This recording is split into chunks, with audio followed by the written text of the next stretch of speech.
हरे कृष्णा। भगवान श्री कृष्ण गीता के 5वें अध्याय में एक अत्यंत सूक्ष्म और गूढ़ विषय को उजागर करते हैं, संन्यास और कर्म योग। अर्जुन की तरह आज का मनुष्य भी इसी द्वंद्व से जूझ रहा है कि क्या जीवन में संन्यास उत्तम है या कर्म करते हुए भक्ति। चलिए आज हम श्लोक नंबर 1 से 7 तक इस विषय को सरल भाषा में और सुंदर उदाहरणों से समझने का प्रयास करते हैं। अर्जुन उवाच संन्यासं कर्मणां कृष्ण पुनर्योगं च संससि यत् श्रेय एतयोरेकं तन्मे ब्रूहि सुनिश्चितम्।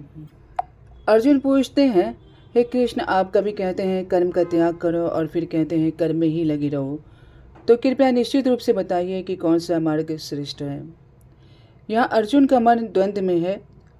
हम भी अक्सर उलझ जाते हैं कि किस कार्य को करें और किस कार्य को छोड़े। तो कलियुग का यही प्रभाव है। यहाँ व्यक्ति कोई भी कार्य सोचता है तो इसका फल तुरंत चाहता है। तो भंवरा जब कमल के फूल का मकरंद लेता है तो फूल को वो नष्ट नहीं करता। ठीक वैसे ही एक भक्त संसार में रहते हुए कर्म करता है पर भोग में डूबता नहीं है। यही है कर्म की योग की कुशलता। श्री भगवान उवाच संन्यास कर्म योगस्य निःश्रेय सकराव उभौ तयोस्तु कर्म संन्यासात् कर्मयोगो विशिष्यते। कर्म का संन्यास और कर्म योग दोनों मोक्षदायक है, लेकिन कर्म योग श्रेष्ठ है। क्यों? क्योंकि कर्म योग में व्यक्ति संसार से भागता नहीं है, बल्कि उसके मध्य में रहते हुए भगवत परायण होता है। ज्ञेयः स नित्य संन्यासी यो न द्वेष्टि न कांक्षति निद्वंतो ही महाबाहो सुखम बंधात प्रमुच्यते। भगवान कहते हैं वही सन्यासी है जो राग द्वेष से रहित है, न कि केवल कर्म का त्याग करने वाला। संसार में मान अपमान सुख दुख लाभ हानि तो चलते ही रहेंगे, पर उनसे मुक्त होना ही योग है। सांख्य योग पृथक बालाः प्रवदन्ति न पंडिताः एकमपि आस्थितः सम्यक् उभयो विन्दते फलम्। कुछ लोग कहते हैं कि संन्यास ही श्रेष्ठ है, कुछ कहते हैं कर्मयोग ही श्रेष्ठ है। यह ठीक वैसा है जैसे एलोपैथी और होम्योपैथी, दोनों का उद्देश्य एक ही है, रोग से मुक्त करना। रास्ते अलग हैं पर लक्ष्य एक ही है, प्रभु की प्राप्ति करना। जो ज्ञानी है वे इन दोनों में भेद नहीं करते हैं। वे जानते हैं कि संन्यास और कर्मयोग दोनों मोक्ष के रास्ते हैं।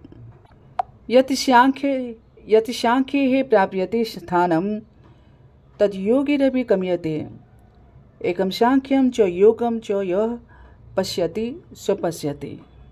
भगवान श्री कृष्ण इस श्लोक में कहते हैं जो स्थिति ज्ञान योगी को प्राप्त होती है वही स्थिति भक्त योगी को भी प्राप्त होती है।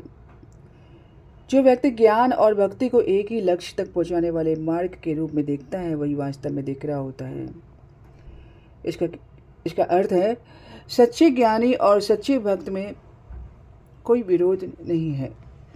ज्ञान और भक्ति दोनों ही साधना के मार्ग हैं, लेकिन अंततः वे एक ही सत्य की ओर ले जाते हैं, उस परमेश्वर की ओर जो सर्वशक्तिमान है।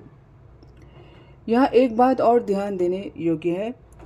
मायावादी या ज्ञान मार्गी प्राय कहते हैं अहम ब्रह्मास्मि तत्त्वम असि सर्वम खल्विदं ब्रह्म।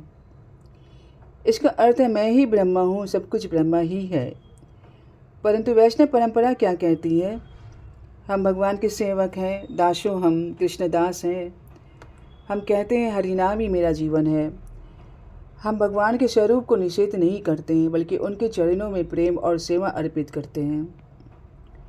इसलिए भगवान श्री कृष्ण कहते हैं जो ज्ञान और भक्ति दोनों को एक समान देखता है वही वास्तव में सत्य को देखता है।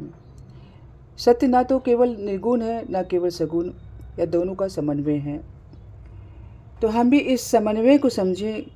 ज्ञान भी हो और भक्ति भी हो। ज्ञान हो सिर का, भक्ति हो हृदय की, और जीवन हो सेवा का। संन्यासस्तु महाबाहो दुःखमाप्तुम् अयोग्यतः योग युक्तो मुनि ब्रह्म न चिरेनादि गच्छति। भगवान कहते हैं केवल संन्यास से सिद्धि नहीं मिलती है, बल्कि कर्म योग से ही योग की सिद्धि प्राप्त होती है। कर्म योग ही वह साधन है जिसमें मन और बुद्धि को एकाग्र करके भगवत प्राप्ति की जाती है। जैसे बिना बीज बोए फल की इच्छा रखना व्यर्थ है, उसी प्रकार केवल कर्म त्याग देने से कुछ प्राप्त नहीं होता। निष्काम भाव से किया गया कर्म ही सच्चा योग है। योग युक्तो विशुद्धात्मा विजितात्मा जितेंद्रिय सर्वभूतात्मा भूतात्मा कुर्वन्नपि न लिप्यते। जो शुद्ध बुद्धि वाला है, विजित आत्मा वाला है, इंद्रियों का स्वामी है, वह कर्म करते हुए भी बनता नहीं है।